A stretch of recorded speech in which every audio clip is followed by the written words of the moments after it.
like everyone wants to wear flat shoes. I've always just worn whatever, to be honest, but I was trying different flat shoes like Metcons and Converse and all this crap, and it just wasn't feeling that great to me because I like my feet to spread out, and I feel like I get bound into those shoes because I got fat, wide feet like a hobbit. Matt, who Matches Strength and Recovery, he turned me on to these Vivo barefoots, and he's like, give them a try, and I've never looked back. I'd honestly wear them around outside if they weren't so awkward looking. I'd actually wear them like everywhere. They're great for what they do, but aesthetically they're not the prettiest.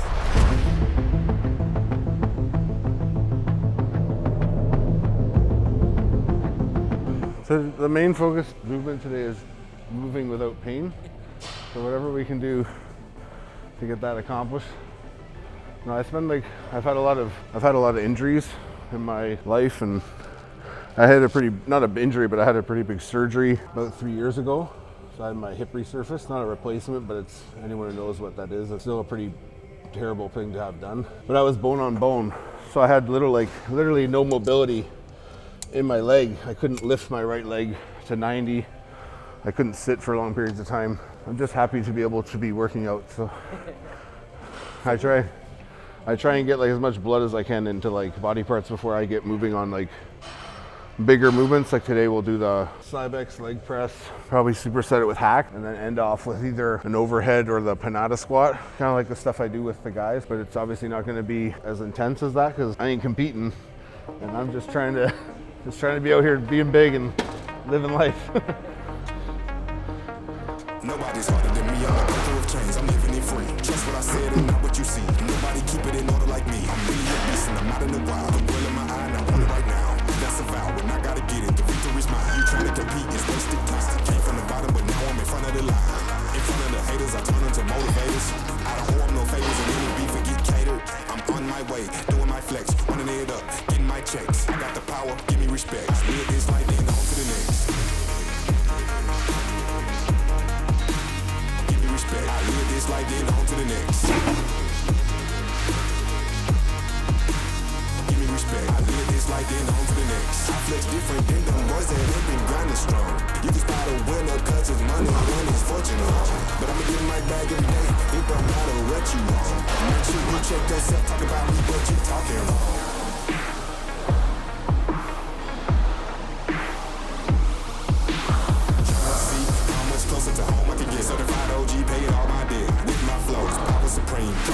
It's in my jeans. What I like, that's real nice things. Sat down before approaching the king. Muscle strong, think money and power. I'm try like I hop in the shower. We got the brick like I'm building a tower. When I first got into competing, I trained with a good friend of mine in Rhode Island. His name was Joe Felicia, and he kind of showed me the ropes. Like, I came from a world of football. The training's very different, right? So he kind of took me under his wing and showed me what it meant to be a bodybuilder in terms of like volume of work. So I was very heavy, very high volume, lots of partial reps, lots of forced reps. As you get older and you start to develop some muscle, you start to understand that like maybe working the muscle a little more instead of beating on it ends up being a better option. So I mean, it just evolved over time, right? I still believe that adding in these intensity techniques and lifting heavy and doing all that has its place, but they're all tools, right? It's like you wouldn't rely on one tool for every job, right? So like I said, now I'm not competing. I never will compete again.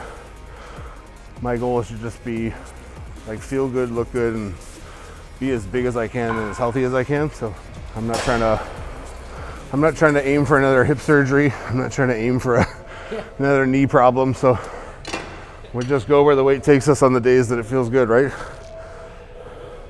No, this is heavy, like for me. I'm not like, I'm like, oh, this is easy. I'm just doing easy stuff here. And it's like, no, I just want to like really get a gauge for like, I want to relax everything else in my body and just let the legs work. So I want to like, it's like I reinforce a lot of the guys, like I want their feet to be what's holding the weight. So in the sense that when I'm bench pressing, my hands are what's my end point of my weight, right? So they're locked, it's on my hands. I'm not going like this to my shoulders. I'm not tensing in my body.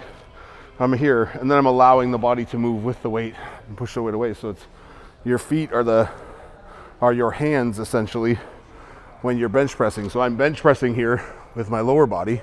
My feet are coming at me. I'm throwing my feet away.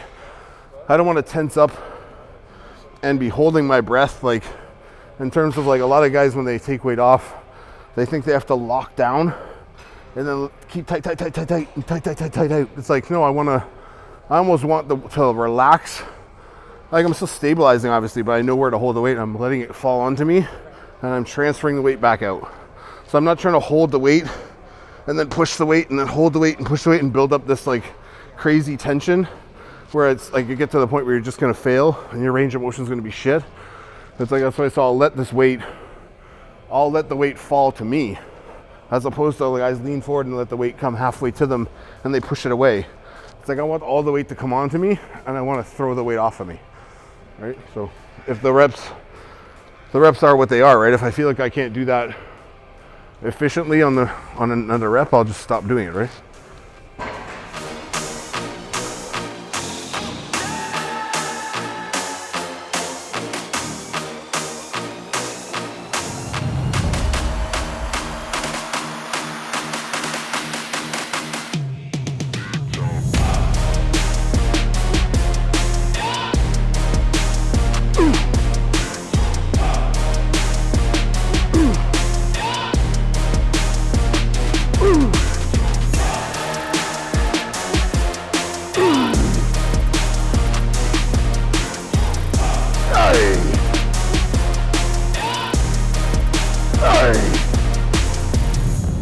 This is a fucking horrible idea.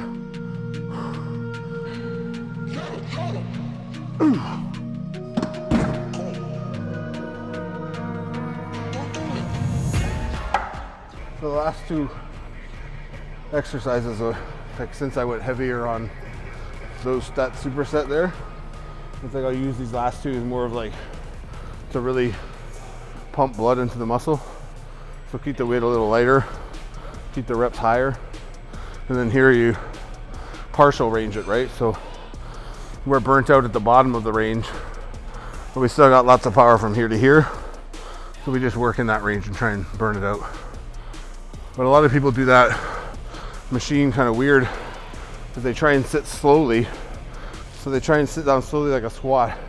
But what they end up doing is like taking the pressure off the quad, because the faster that the knee kicks forward, the faster my knee kicks forward and grabs, my quad grabs, right? So I don't want to do this, because it's just like I'm creating tension points everywhere else. So it's like here I want to be a little quick,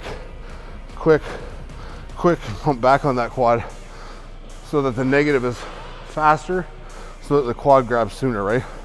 So you can't do a ton of weight doing that, because it's obviously not going to be great for your legs.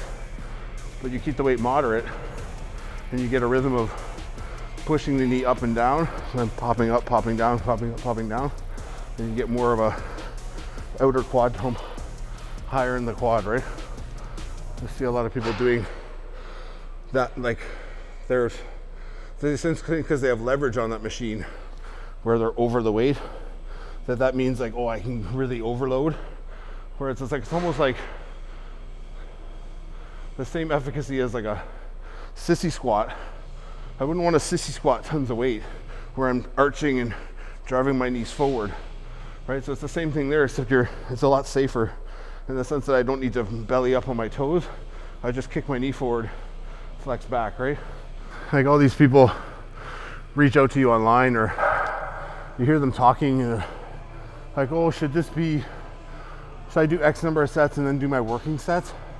As if like the sets prior didn't count.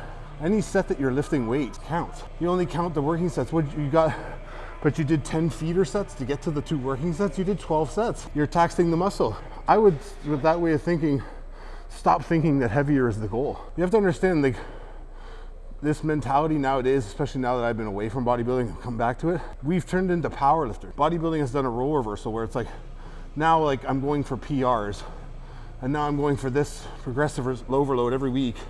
It's like, but like, you guys have to understand that there's 10 roads that lead to muscle building, 10 various forks that path off. The longest road is probably consistency over time, like longer, lower, slower, like a very fucking intelligent man said once by the name of Broderick, very smart man. You're not gonna, your road or your path of getting stronger every workout, or strength being your ultimate goal, that's the shortest road. That road runs off a cliff, because you only get to a certain point and you won't get stronger. Or you'll get nominally stronger, like, oh, I went up 0.5 pounds. I went up a pound.